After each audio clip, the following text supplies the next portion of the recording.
Hey guys, it's Matt. Today I'm gonna play a dragon deck in honor of Dragons of Tarkir coming out next week on Moto. I know it's out already IRL, but I don't play that way, so to me, it's not out yet. So I'm going to play a bunch of powerful dragons in Standard, and I'm going to reanimate them. The reason I wanted to make this deck is A, dragons are awesome. Um, so there's that. Yeah. So like dragons, right? Like when I was really little, there was this movie called The Flight of Dragons, which was just like the best movie I've ever seen. And well, not really, but figurative. Um, and that movie made me love dragons, and that love of dragons made me love JRPGs. And that love of JRPGs made me want to play Dungeons and Dragons, which got me into Magic, and here I am. So that's the dragon background. I actually have a couple tattoos of dragons, very into dragons. So, A, dragons are awesome. B, there's this little spell here called Fearsome Awakening. Now, there was a card in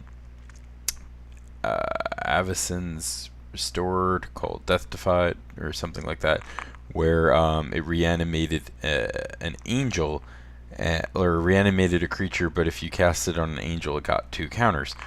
This is the same kind of effect, but for a dragon, and I did play that card quite a bit. I had an awesome, crazy deck with that card and Bruna, Light of Alabaster, and there was a blue mind control spell that was like gain control of target creature, it gets infect. So when you cast that and that on Bruna, like it made it like a giant angel infect creature, and there was a way to like, I forget what the other spell was, Angelic Destiny. So you could kind of like go off with that with everything in your yard and just one shot them with an infect angel. That was awesome. So I saw this card. I instantly wanted to reanimate angels. So, like 5 is pretty expensive, and there's not really the best tools in these in Jund colors. The thing is, like, this would be sweet in like a blue, green, black shell, but there's only like Silumgar right now. That would be a good reanimate target. Like, the other ones are kind of meh. So when Dragons of Tarkir comes out, maybe we'll make it in a bug in a bug shell, and it might work better that way. Um, so either way, this is a fun deck. I had a lot of fun playing with this earlier. I've done some broken things uh, with the deck. So here's what I've got. I've got 8 reanimate spells. Now it doesn't work all the time, but when it works, it's just glorious. So Fearsome Awakening, which we talked about. Endless Obedience is the other legal reanimate spell here in Standard, and it does cost 6, so you're really not gaining that much value by reanimating something that costs 1 more or even the same, but as opposed to just casting it. But you do have all these little dudes here to help you convoke this out. Now, also, the little dudes are all sort of ramping you. So your backup plan is just cast the big giant dragons, right? So Caryatid, of course, Voyaging Satyr doing its best Caryatid impression, and Wayfinder, which dumps dudes in your yard to reanimate, and grabs you a land on the way for the value, and is a convoke dude. Tormenting Voice is the other way we're dumping things in the yard. So if you have something in your a big fatty in your hand that you can't cast yet, you can Tormenting Voice to dump it in the yard, and maybe even draw into Reanimate spell or draw into the land you need to get there. Now, what are our big fatty dragons here?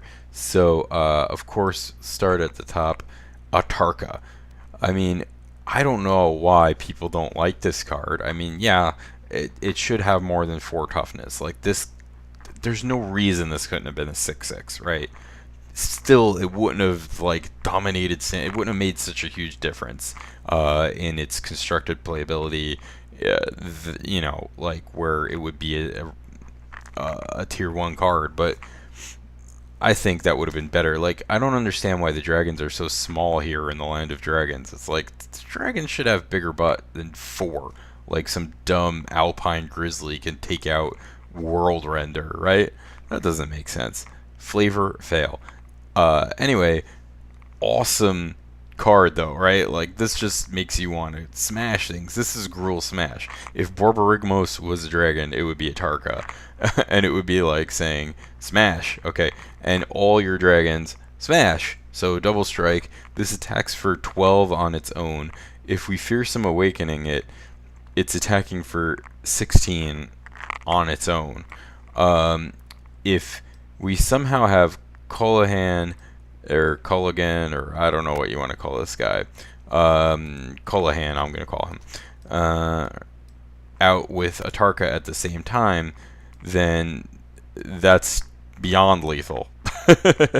Well, actually, he's gonna be attacking for 16, and he's gonna be attacking for 6, right? So that's Ventidos, which I have done, and it's pretty sweet to win that way.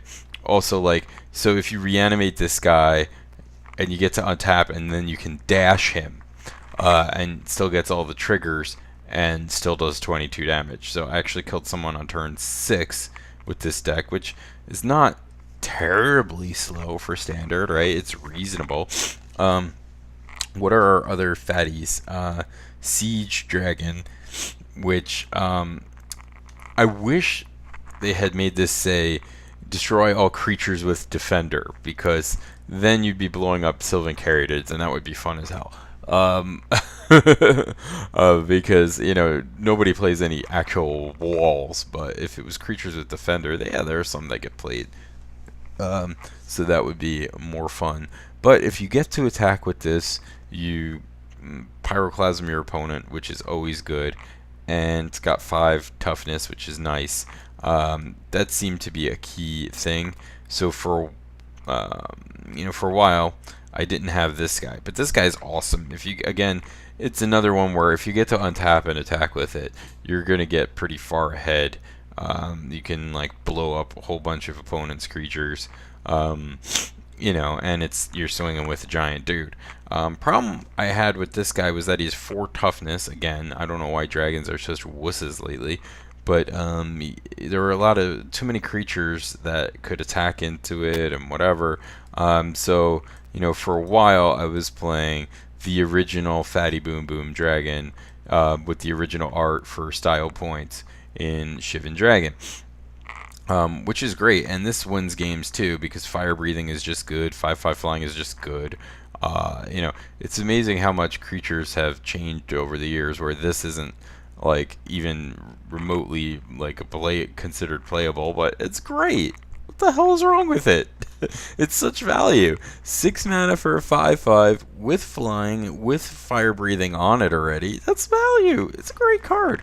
So I left these in the board in case the 5 toughness matters, which in some of the matchups I played, it kept seeming to matter. So also Spawn of Thraxes, I thought maybe I'd toy around with that to see if it's okay, but I really only have 3 mountains in the deck, so actually I think it's probably just going to sit there. I don't have anything else in the sideboard because I don't want a sideboard. I want to freaking reanimate some fatty dragons and burn people's faces in. That's what I want to do, and we're going to do some of that, and I'm going to record it, and it's going to be awesome!